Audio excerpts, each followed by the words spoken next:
श्री शिवाय नमस्तुभ्यम। जय श्री कृष्णा। राधे राधे। 2025 की आखिरी एकादशी पौष पुत्रदा एकादशी आ गई है। नाम से ही स्पष्ट है, संतान सुख देने वाली। तो आइए जानते इस दिन आपको खाटू श्याम बाबा का एक चमत्कारी उपाय किस तरीके से करना है ताकि आपकी मनोकामना मनचाही कामना किस तरीके से सिद्ध हो। कलयुग के देवता और भगवान श्री कृष्ण के स्वरूप कहे जाते हैं खाटू श्याम बाबा। अगर एकादशी के दिन उनके उपाय घर पर किए जाएं तो अनंत गुना लाभ प्राप्त होता है। तो सबसे पहले जान लेते हैं एकादशी है क्या। साथ के साथ कुछ श्रेष्ठ जानकारी की किस तरीके से आप व्रत करें ताकि आपकी संतान की कामना सिद्ध हो। सरल उपाय, पूजा विधि, संपूर्ण नियम इस छोटे से वीडियो में प्राप्त हो जाएगा। वीडियो के अंत तक बने रहें। जैसा कि आपको पता है, एकादशी तिथि सभी व्रतों में सबसे सुंदर है। एकादशी का व्रत करने से हमारे पितृ देवता भी प्रसन्न होते हैं। आपकी कुंडली में जो दोष चल रहा है उसका निवारण होता है। संतान सुख देने वाली एकादशी दो आती है, एक सावन के महीने में जो कि सावन पुत्रदा एकादशी कही जाती है, एक पौष महीने में जो कि अब एक आ ही गई है। अगर आप इस व्रत को पहली बार भगवान का नाम लेकर शुरू करना चाहते हैं या मात्र एक इसी एकादशी का व्रत करना चाहते हैं तो हरि इच्छा स्वरूप आप जरूर से कीजिएगा। कोई दोष नहीं है, इसका बहुत ही सुंदर आपको परिणाम मिलेगा। आप जिस कामना के तहत, जिस संकल्प के तहत इस व्रत को करेंगे, निश्चित रूप से पति पत्नी की ये कामना सिद्ध होगी। पति पत्नी का जो पांचवा कुंडली में घर होता है वह ज्योतिष के अनुसार संतान के लिए कहा गया। अगर वो समृद्ध है तो संतान की कामना, पुत्र प्राप्ति की कामना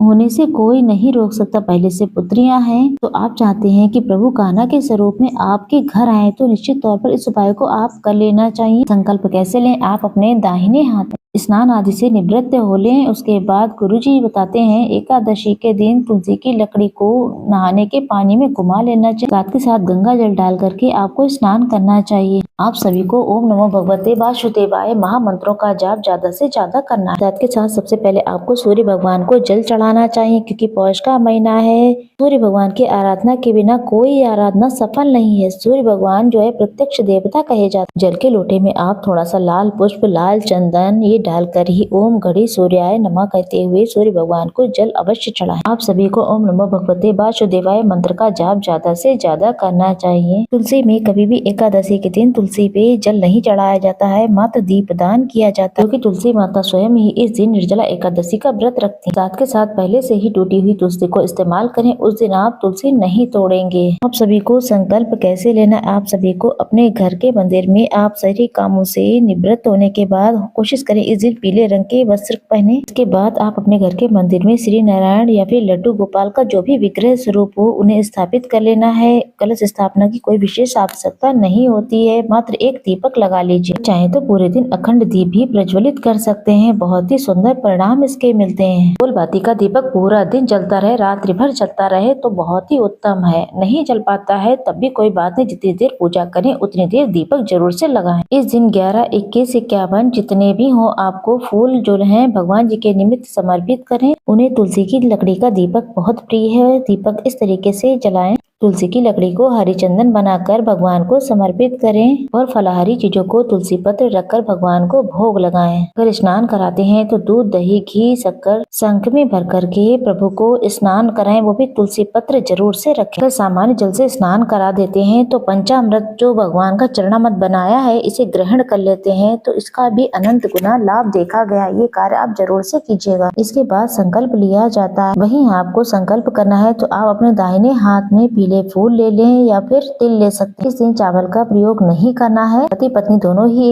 एक व्रत को करते हैं तो बहुत ही उत्तम रहता है। दाहिने हाथ में आप तिल और पुष्प ले लें, अपना नाम गोत्र बोलें, आपका जो भी नाम गोत्र है। पूजा पूर्ण होने के साथ प्रभु को वस्त्र कलावा समर्पित कर दें। सारी विधि विधान से पूजा करें। उसके बाद संकल्प ले लीजिएगा। अपने दाहिने हाथ में तिल और पुष्प लेकर के अपना नाम गोत्र बोलें और कहें कि हे श्री नारायण भगवान, मेरा नाम और गोत्र ये है, मेरा मकान नंबर ये है, मैं इस स्थान पर रहती हूँ। आज एकादशी व्रत में संतान पुत्र की प्राप्ति के लिए करने जा रही हूँ। हम पति पत्नी को संतान सुख दीजिए, इस तरीके से संकल्प करें और संकल्प ली वस्तु को श्री चरणों में छोड़ दें। कई लोग इस व्रत को निर्जल करते हैं लेकिन सर्दियां हैं, इस समय थोड़ा सा मुश्किल है, इसलिए जल और फल खा करके इस व्रत को कर सकते हैं, कोई दिक्कत की बात नहीं है। कोशिश करें इस दिन घर में सामान्य झाड़ू पोछा करें, डीपली क्लीनिंग नहीं करनी है। एक दिन पहले ही आप अपने बालों को भी धो लें। ये तो व्रत के नियम है। अब जानेंगे 2025 में कब है पुत्रदा एकादशी। जैसा कि आप सभी जानते हैं 10वीं युक्त एकादशी करना श्रेष्ठ स्पष्ट नहीं है। द्वादशी युक्त एकादशी करना गृहस्थ जनों के लिए श्रेष्ठ बताई गई है। पौष महीने की एकादशी है वो 31 दिसंबर बुधवार के दिन किया जाएगा। ये अंग्रेजी कैलेंडर के अनुसार आखिरी दिन होगा 2025 का। अब एकादशी कब से कब तक शुरू है? एकादशी 30 दिसंबर को 7:50 से शुरू हो जाएगी और पौष पुत्रदा एकादशी का समापन 31 दिसंबर सुबह 5:करीब 5 मिनट के आसपास होने वाला है। सबसे सुंदर दिन है व्रत को करने का। व्रत पारण का समय अन्य शुभ मुहूर्त मैंने पहले ही वीडियो में बता दी। वहीं भगवान का सुमिरन करते हुए इस दिन एक दिव्य उपाय खाटू श्याम बाबा का उपाय जरूर करना है, वो भी अपने घर पर रहकर। ये उपाय कैसे करना है पूरी वीडियो देख लीजिएगा। पूरे विश्वास के साथ इस अर्जी को आप घर पर लगाएं। पुत्र प्राप्ति के लिए निश्चित तौर पर ये कामना सिद्ध हो जाएगी।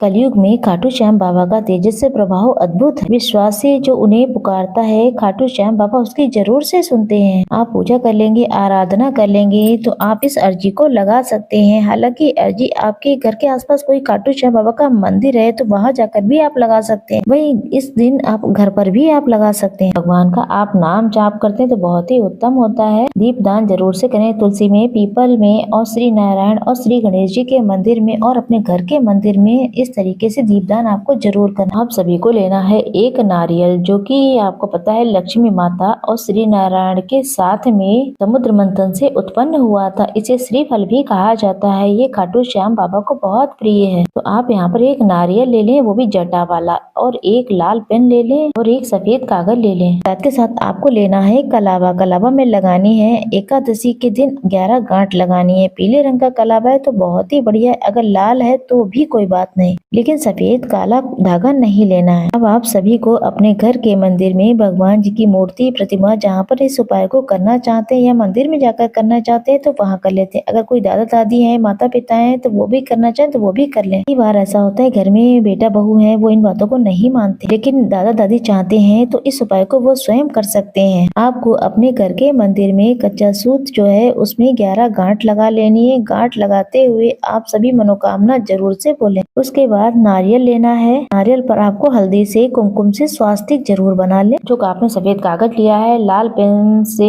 लिखना है आपको, हे खाटू श्याम बाबा, हमें आप पर खूब विश्वास है। मैं अपने घर में वंश वृद्धि के लिए आपके निमित्त ये श्रेष्ठ अर्जी लगा रही हूँ। मेरी इस अर्जी को आप स्वीकार करें। आप नहीं सुनेंगे तो कौन सुनेगा, इतना बोलकर आप लिख दीजिए और सुंदर रूप में भगवान से प्रार्थना करें। वहीं आप लाल रंग का कपड़ा रुमाल ले लें। उसके ऊपर सबसे पहले आप जो है नारियल हाथ में पकड़ना है। जो आपके पास 11 गांठ लगा हुआ धागा है उससे बांध देना है। कलावा थोड़ा सा बड़ा लें ताकि अच्छी तरीके से बंध जाए और गांठें भी लग जाए। वहीं आप लाल रंग के कपड़े रुमाल पर नारियल को रख दीजिए। वहीं जो अर्जी लिखी है उसे बंद कर दीजिए, मोड़ दीजिए और उसी के ऊपर रख देनी है। वहीं तुलसी का पत्ता अगर मिल जाए तो 2 की संख्या में जरूर से रखिएगा। के बाद इसमें आपको लगा देनी है गांठ। या तो किसी खाटू श्याम मंदिर में इस दिव्य एकादशी पर इसे छोड़कर आ जाएं या कि बांध कर आ जाएं। श्री भगवान कृष्ण का कोई भी मंदिर हो वो भी खाटू श्याम बाबा का ही स्वरूप है। आप इसे लगाकर आ जाइए। आप अपने घर के मंदिर में भी रख सकते हैं। अगर विश्वास से करेंगे तो इस एकादशी शुरू करेंगे तो आपकी बाबा बहुत जल्द ही सुनेंगे। इस तरीके से आपको खाटू श्याम का ये उपाय करना है, अर्जी लगानी, इससे अनंत गुना लाभ मिले। इस दिन आप सुंदर रूप में बाल गोपाल की सेवा पूजा करते हैं, उन्हें दूध समर्पित करते हैं, शिवलिंग पर पूजन करते हैं। पार्थिव शिवलिंग बना करके पूजन करते हैं, उसका भी बहुत अधिक लाभ मिलता है। पार्थिव शिवलिंग पूजा जो है भगवान श्री कृष्ण ने संतान प्राप्ति के लिए की थी, ऐसा शास्त्र वर्णन करता है। आप सभी कोशिश करें संतान कामना के लिए आप मिट्टी ले लें, चाहे पीपल के पेड़ की ले लें, चाहे बेलपत्र के पेड़ की मिट्टी ले लें। ये सारी इच्छा आपकी है, कहीं से भी सही मिले ले लें। कोई भी अगर पूर्ण विश्वास, सच्चे मन, श्रद्धा से पार्थिव शिवलिंग का निर्माण करता है, उस मिट्टी में थोड़ा सा कच्चा दूध जरूर से मिला लें, मक्खन मिला लें और संकल्प लेकर आपको पार्थिव शिवलिंग का निर्माण करना है। साथ के साथ महादेव के शिवलिंग पर भी पंचामृत जरूर से चढ़ाएं। आप सभी को महादेव की पूजा करनी है और पार्थिव शिवलिंग का भी निर्माण करना है। कहा जाता है जो भी पार्थिव शिवलिंग का निर्माण संतान कामना के तहत इस दिन कर लेता है तो उसकी कामना सिद्ध हो जाती है। पुत्र प्राप्ति की पूरी जानकारी थी। इस तरीके से आप व्रत करके कम से कम 1-2 उपाय जरूर से करें।